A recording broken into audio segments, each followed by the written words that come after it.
Em 1987, um projeto secreto tentou realizar o sonho mais antigo da medicina: apagar a dor humana. Os relatórios chamavam de Aurora 13. Nos papéis era uma simples pesquisa neurológica. Mas o que realmente aconteceu dentro daquele laboratório nunca foi registrado por completo. O Instituto Lambert ficava isolado numa colina cercada de pinheiros. Por fora parecia abandonado. Por dentro, tudo era branco demais, silêncio demais. Até o ar parecia observar. O homem responsável pelo projeto era o Dr. Elias Murrow, um neurologista brilhante, respeitado e completamente obcecado pela ideia de que a dor não era um sintoma.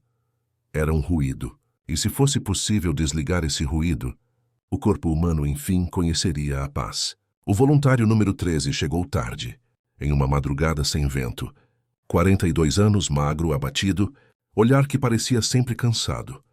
Ele sofria de uma dor constante, inexplicável, uma dor que já fazia parte de quem ele era. Quando perguntaram por que aceitava o risco, respondeu apenas: "Eu faria qualquer coisa para lembrar do que é silêncio." A cirurgia durou 6 horas. Eletrodos foram inseridos em pontos específicos do córtex, fios transparentes, máquinas calibradas ao milésimo. Quando terminou, o homem respirou fundo e abriu os olhos devagar. Por um instante pareceu confuso, depois sorriu e disse 3 palavras que fizeram o Dr. Elias segurar o "não dói mais." Nos primeiros dias, o resultado foi tratado como milagre. O paciente dormia sem gemer, comia sem desconforto, ria de pequenas coisas. O Dr. Elias escrevia no diário com euforia. A dor foi vencida. Mas no 7º dia, o homem começou a ouvir algo. Um ruído leve que vinha de dentro do próprio corpo, como se o coração batesse fora do compasso. Disse que era um som abafado, parecido com alguém respirando dentro do peito. Os médicos riram, chamaram de alucinação de adaptação, mas o ruído voltou na noite seguinte, e no dia seguinte, e então nunca mais parou. Nas gravações da época, o som que ele dizia ouvir foi captado de leve pelos microfones do quarto. Não era batimento, nem respiração. Era algo entre um estalo e um murmúrio úmido, repetido em intervalos irregulares. Os técnicos tentaram isolar a origem. Nenhum aparelho emitia ruído. Mesmo desligadas, as máquinas continuavam gravando. O paciente começou a relatar sonhos estranhos. Dizia que enquanto dormia, via corredores que não conhecia, salas cheias de pessoas deitadas, todas imóveis, respirando no mesmo ritmo. Acordava suando, mas os sensores não registravam aumento de temperatura. O corpo parecia frio, mesmo quando o rosto brilhava de calor. No 8º dia, relatou uma sensação nova. Disse que algo dentro dele pulsava em um compasso que não era o seu, que o corpo lembrava de dores antigas, mas não eram dele. "Parece que estou sentindo por alguém", ele disse. Os médicos acharam que era coincidência. Mas naquela mesma noite, um relatório de emergência da cidade próxima registrou um acidente grave. O horário do impacto era o mesmo instante em que o paciente descreveu a dor. Quando compararam, os sinais elétricos do cérebro dele coincidiam com os de uma pessoa em estado de choque. O Dr. Elias ficou horas olhando para os gráficos. Anotou apenas uma frase: "A dor é transmissível." Nos dias seguintes, o homem começou a escrever mensagens em folhas soltas, frases quebradas quase sem sentido. Elas ainda gritam: "O som vem da parede!" Não fui eu quem acordou. E na parte inferior de uma das folhas, rabiscou algo que o próprio Dr. Elias não conseguiu decifrar. Era uma sequência de linhas que pareciam ondas sonoras, repetidas, simétricas, como se alguém tivesse desenhado a dor. Na 10ª noite, os sensores começaram a acender sozinhos. Mesmo sem ninguém conectado, as luzes piscavam no mesmo padrão do coração humano. Um técnico jurou ter ouvido batimentos dentro das paredes, mas ninguém acreditou. O paciente, por outro lado, começou a sorrir mais. Dizia que quanto mais o som se repetia, mais ele entendia o que significava. "É a dor se lembrando do caminho", sussurrou. O Dr. Elias tentava manter a calma, mas nos relatórios sua escrita já tremia. Anotou que, em determinados horários, as máquinas do hospital travavam e relógios analógicos paravam no mesmo segundo. 13 horas e 13 minutos. A equipe achou coincidência. Mas coincidências não piscam em sincronia. Na manhã seguinte, O paciente acordou rindo. Pediu papel e escreveu. Ela está aprendendo a andar. Quando perguntaram quem era ela, respondeu apenas, a dor. As gravações de segurança mostram momentos em que o som preencheu o prédio inteiro. Um ruído baixo, vibrante, que fazia o metal das mesas ressoar. As câmeras tremiam levemente. O paciente imóvel mantinha os olhos abertos.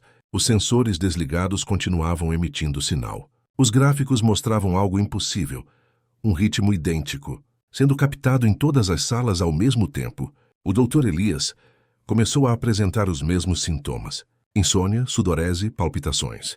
Nas madrugadas, ia até o laboratório e ficava observando o monitor vazio, como quem espera que algo volte a aparecer, e voltava. A linha reta ganhava pulsos, batidas. Sompi. Talvez o corpo humano nunca tenha inventado a dor, escreveu ele em seu diário.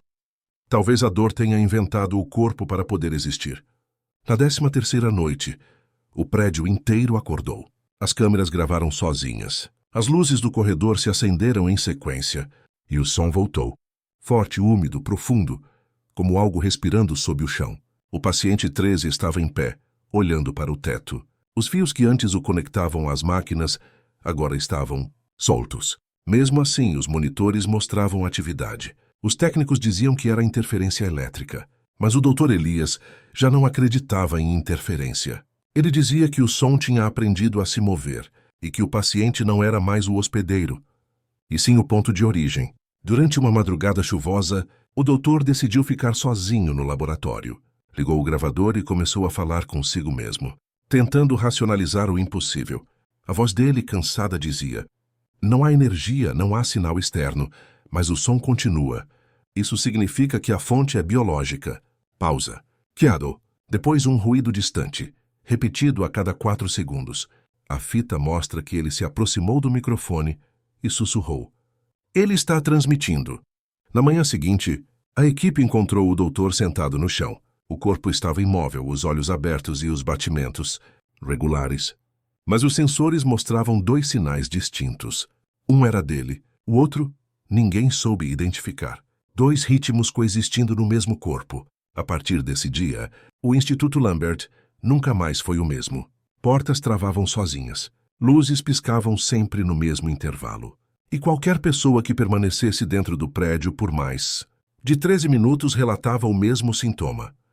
Um leve formigamento no peito, como se algo tentasse sincronizar o coração. O paciente 13 desapareceu na semana seguinte. As câmeras de segurança mostram apenas o corredor vazio. Por um instante as lâmpadas piscam, e um vulto atravessa a parede. Nada mais. Meses depois, o Instituto Lambert foi fechado. Oficialmente, o motivo foi uma falha estrutural nas fundações do prédio. Mas nos relatórios internos, há uma observação escrita à mão. O som ainda está lá. Quando a equipe de desativação entrou para desligar os aparelhos, percebeu que os cabos estavam secos, limpos, sem energia. Mesmo assim, os monitores pulsavam, fracos, intermitentes, como se respirassem. O ar do corredor parecia vibrar num ritmo lento, regular, insistente. 13 batimentos, depois pausa. 13, pausa. Sempre o mesmo número. Anos se passaram. O local foi abandonado, tomado por mato e ferrugem. Mas de tempos em tempos, moradores das redondezas relatam o mesmo fenômeno.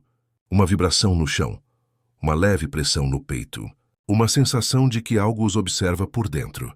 E sempre acontece à mesma hora. 13h13 minutos. Alguns dizem que é apenas um mito urbano. Outros juram que ouviram o som. Um zumbido grave, abafado, que não vem de fora. Vem de dentro.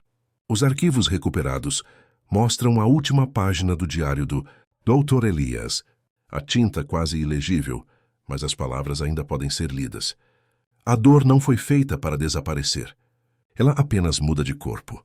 Quando um tenta apagá-la, outro acende. É assim que o mundo continua vivo. Os especialistas que revisaram as gravações afirmam que há algo estranho no áudio original. Depois que a voz do doutor para, o microfone continua captando um som, um batimento, depois outro, depois mais um. E no último segundo da fita, uma respiração.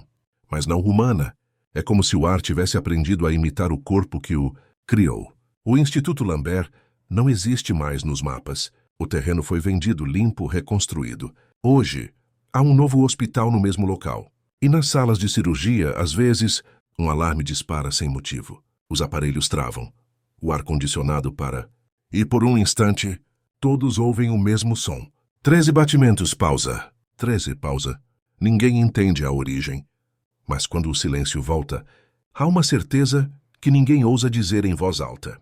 A dor nunca foi um erro do corpo. Foi um idioma. E o primeiro homem que tentou calá-la ensinou o silêncio a falar.